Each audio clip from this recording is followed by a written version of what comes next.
Halo, selamat berjumpa lagi teman-teman, rekan-rekan petani pelestari walet dimanapun Anda berada. Dengan kami, channel kami ya, Bumi Walet Sulawesi, bersama tim di sini. Hari ini kami ada di RBW, menyapa Anda semuanya, mudah-mudahan dalam keadaan sehat dan kami ucapkan selamat menjalankan ibadah puasa bagi Anda yang menjalankan. Mudah-mudahan puasa kali ini menambah kualitas diri kita ya, baik secara lahir maupun batin. Nah, selanjutnya kami ingin menyampaikan ya, berbagi kepada Anda semuanya tentang bagaimana cara kita untuk mengatasi RBW yang zong gitu. Jadi istilahnya di bulan puasa ini kalau kita itu mengevaluasi diri kita sendiri, mungkin sama juga kita berbudidaya burung walet, saatnya kita juga melihat lagi rumah burung walet kita ya, tempat usaha kita, tempat investasi uang kita di situ gitu. Nah, apa yang perlu dilihat lagi, apa yang perlu dievaluasi lagi gitu. Mungkin Anda kita semua tidak ada melakukan pembangunan dan apapun ya, tetapi ini bahwa kesempatan untuk belajar dan nanti akan diterapkan di setelah Lebaran mungkin.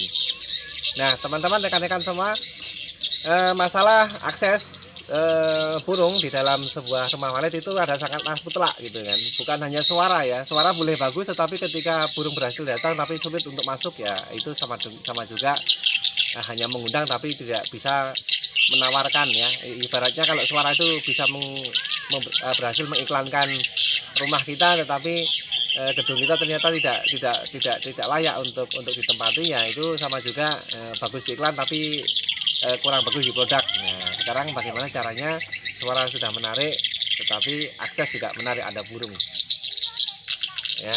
Kami ada di depan di bawah LMB ini. Nah, untuk itu akses akan dimulai dari ini ya, dari ketika dari luar ya, dari luar apa namanya, LMB, lubang masuk burung atau pintu masuk burung yang di situ ada suara panggil. Nah, bagaimana dia bisa mengaksesnya ya, burung itu bisa mengakses LMB kita dengan mudah. Dan kemudian di belakangnya ya adalah ruang putar atau roving room, kemudian masuk ke ruang inap, dan juga ada yang ke bawah melalui void atau lubang antar lantai sampai akhirnya ke bawah, tergantung berapa lantai rumah walet kita dibuat ya. Sehingga kalau boleh diibaratkan, agak panjang ya teman-teman, nggak apa-apa ya, saksikan sampai habis ini untuk kita semuanya. Boleh diibaratkan, misalnya ada yang mengatakan begini, rumah ibarat itu adalah sebuah organ manusia ataupun makhluk hidup, istilahnya LMB itu adalah mulut ya, kemudian ruang putar itu atau ya ruang putar itu adalah tenggorokan atau leher, kemudian void sampai ke bawah, dan kemudian masuk ke ruang inap itu adalah perutnya rumah walet gitu. Nah, maka satu kesatuan sistem pergerakan ya, tempat untuk bergeraknya burung walet itu harus imbang gitu, harus imbang dari depan akses kemudian sampai bawah. Nah, ketika membangun rumah walet, mungkin di antara kita ada yang belum sempat memikirkan dengan detail, atau kita masih waktu itu masih belajar ya, masih agak-agak latah gitulah mengikuti desain dan cerita orang lain gitu waktu itu gitu kan, tanpa kita harus belum kita mengalami pengalaman itu sendiri gitu, dan ternyata sekarang sudah mengalami. Nah, maka bolehlah kita untuk mengevaluasinya. Misalnya kami dulu juga mengalami ya, teman-teman nanti bisa saksikan via video kami sebelumnya, yaitu menentukan letak posisi LMB dan juga tata ruang rumah walet milik pribadi yang 4x8 itu ada di situ, dan kami juga melakukan perubahan. Ini kami ulang lagi ini demi akses juga waktu itu. Nah, sekarang ada LMB di sini ya, ada LMB nih, ada LMB ini yang sudah dipindahkan, dulunya di sini ya, sebelah sini barat ya, sebelah barat di sini, sebelah barat. Nah, sekarang ada di sebelah selatan di sini. Ini kenapa? Ini karena ada rumah monyet di dalam yang ukurannya sangat tidak memungkinkan kalau misalnya ditempatkan di sebelah barat sini ya, ukuran rumah monyet. Nanti silahkan disaksikan bagaimana video kami sebelumnya yang menentukan posisi LMB waktu itu dan perubahannya, dan juga kenapa dipertimbangkan di atas sekarang di posisi di sini di sebelah selatan sini. Nah, itu karena posisi ini langsung ketemu dengan ruang putar yang sudah ada. Tadinya pakai rumah monyet, sekarang posisinya ada di bawah rumah monyet. Itu perubahan itu ya, itu perubahan yang harus kami lalui dan itu demi akses. Karena apa? Ketika burung walet itu masuk langsung menemukan ruang putar yang ukurannya di situ lebih leluasa untuk dia berputar dan juga mengeksplor pintu-pintu masuk ke ruang inap dan ke lantai bawah atau lar ataupun void itu kan lebih mudah. Yang ruang putar kita ukurannya 3x4 atau 4x3 lah ya, 4x3. Kalau gedung ini kan 48 ini, jadi lebarnya ke sini itu 4 ya. Ini ruang putar kami juga segitu, terus kemudian ke belakang sana itu 3 ya, 3. Nah, kemudian di situ ada lar gerbang antar ruang yang masuk ke ruang inap lantai 3, tepat ya posisinya itu sejajar ataupun sejajar. Jadi dia tidak menyerong ya posisi dari void maupun ke LMB. Void LMB itu posisinya sejajar, simetris sejajar gitu. Meskipun posisinya pasti agak menurun ya, agak di bawah gitu larnya dan juga voidnya. Tetapi posisi dari LMB itu burung langsung masuk lurus ke bawah menemukan dua-duanya, lar dan void. Nah, ruang putarnya 4x3. Nah, di situ lebih leluasa untuk dia berputar ya.